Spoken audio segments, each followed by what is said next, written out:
This is Stan Yan at the Breckenridge Brewery, and this is Groovey.TV. Oh yeah! He remembers the hat!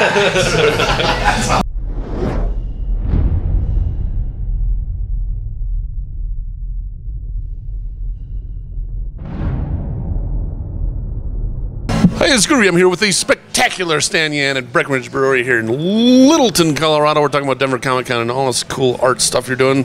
How the heck are you doing? Oh, pretty good. You want to shake? Yeah, a little hand, a little awkward. Yeah, it's pretty weird. So how's it going, man? It's going well. Keeping busy. You're always doing stuff. Yeah. Do you sleep? I try to. I mean, I value sleep, so, you know, but... So that's a no. I sleep more than a lot of my peers do, but... Look, I value Ferraris. I don't have one. So, yeah, we'll leave it at that. All right, so Mr. Overachiever Busy Guy, what do y'all got? Well, so I'm not doing as many cons this year just because I've got a lot of different projects in the works, and a lot of them that are kind of sprouting off of my children's book that came out last year. There's a zombie in the basement. Right. So I'm working on a few middle grade graphic novel concepts, some of which include characters that are in my children's book, including my evil twins here. I don't know where my little zombie girl sticker went, but the Evil Twins sticker is going to debut at the Denver Comic Con for sale.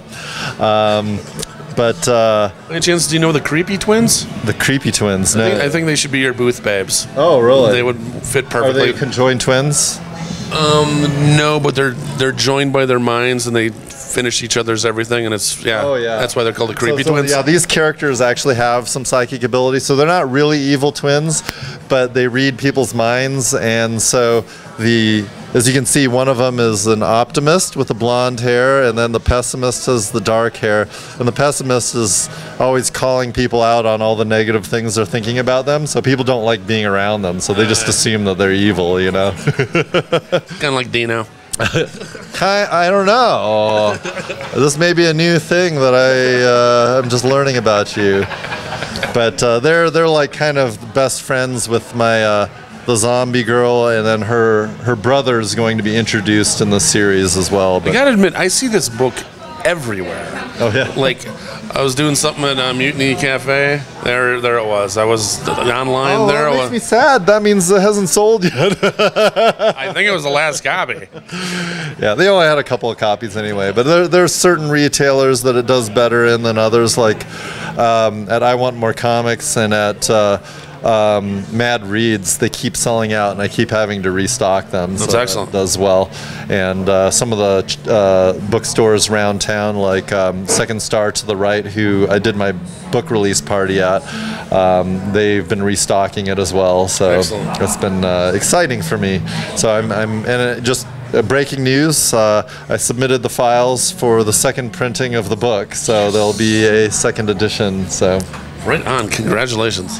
So, and then some of the other things that are not quite as children's book related that I'm working on include this project, Regret, a cancer survivor very story. Important project, huh? Yeah, it's been actually my passion project, and I've been working on it since 2009 actually, and it's kind of more of a memoir about my best friend's battle with cancer, and so I hope to have all the art done for the entire graphic novel by the end of the year, but you can actually kind of get a preview of the story and kind of the setup for, you know, what happened during basically this year of his life, you know, at the Denver Comic Con, because this will be on sale at my booth. Right on. So you can come by, get me to sign a copy of that, or watch me draw. So what I'm going to do this year, which I did at Walker Stalker Con in Chicago, is I'm going to sit on the other side of the table so people can actually look over my shoulder and then watch what I'm drawing.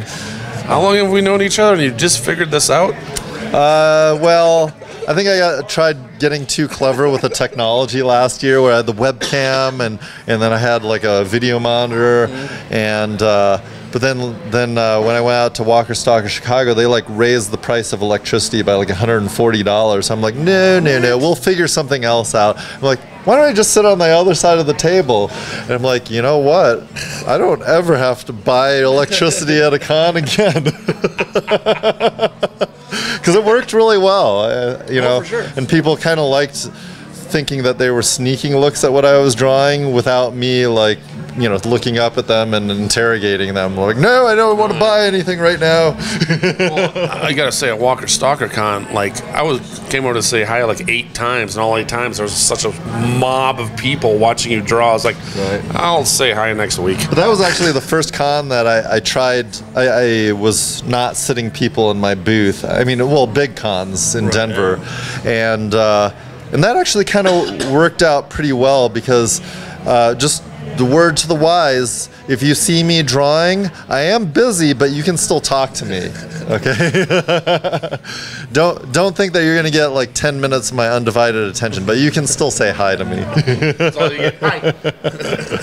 Yes. Well, and like, if you do come by the booth with a copy of the newspaper that the Denver Public Library is printing with comics. It's like an all comics. I don't know if you've heard about this or not.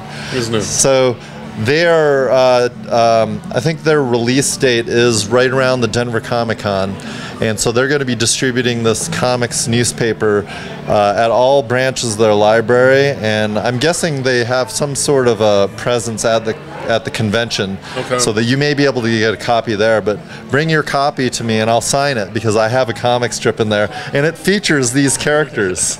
So yeah, I've got the series is going to be called Salem Charter Academy, and it's a school founded by witches, but in the spirit of diversity, they've let all sorts of monsters into the school, including zombies, which are kind of overrunning the school. And I do introduce some new characters like the wolf boy. Nice. And we get to know the alien a little bit more than we get to know him in this book and everything like that. He's dealing with a lot of things that aliens in our world deal with, so there's a lot to deal with. Yeah, absolutely. So yeah, bring it by and have me sign that. That's awesome. Are you still doing bronies? Yeah, My Little Pony characters. So for those of you that haven't actually seen this book, it was inspired by my son's fear of my zombie artwork. And so the reason he was afraid of my zombie artwork is I've been doing zombie characters for almost 12 years now. But over the last probably 5 or 6 years, I've also been doing My Little Pony caricatures. And I've got one, and it's hanging in my office, and it's awesome. So I had to sneak a pony into this book as well. So it's not officially My Little Pony, so anyone at whatever Hasbro or Mattel or wherever, don't get your panties in a wad. I don't call it that. Call it bronies, right? Bronies? No, I just call it a pink-colored pony. That's all I call it. Yes. But yeah, you can get yourself drawn as a stylized pony, just like Groovy here. You don't have to be wearing the whitey tighties like he is. I can draw you with boxers or what. No, he's actually technically a mythological creature. It's just what I call like mermaid coutures and centaur coutures. He's a centaur. But if you want to just have... Now can I have a mermaid couture? Whoa, yeah. That sounds probably too good to pass up, I think. I'll do you like Ariel style, like up on the rocks. With a big stein of beer again, right? I don't know what kind of shells we're going to, maybe like half kegs. That way it's acceptable for the children to look at still. Well, one-man kegger. That's right. Or I could make it up like armor or something like that, I can't wait, actually. Battle mermaid. Harry Potter style, That would be the highlight of my year. And if we're lucky, and if because Milo's actually doing not just a picture book this year, he's working on a children's book. It is fan fiction for the first time. I couldn't talk him out of like doing a story featuring licensed characters or anything like that. So hopefully the J.K. Rowling, if you're watching this, my apologies on behalf of my son, but he's a huge fan. So he's doing a Harry Potter comic book. So he'll be selling it a Saturday morning, probably just for a couple of hours. We're just going to do, again, a limited print run of 20, signed and numbered by my son. I'm sure he'll do a free sketch for you on the back of it. It's probably something Harry Potter related, I'm guessing. That's awesome. So you're going to have all this and your son's stuff, and people can get caricatures, stomachers, pictures.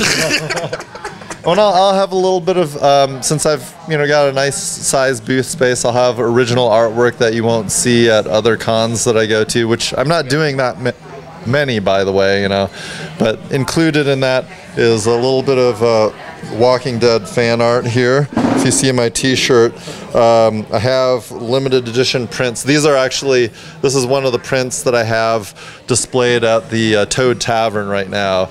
And and so they're actually, as a part of my Patreon, my patrons get a vote for which print I put up there next. Okay. And so I kind of was bad, and we did skip a month, but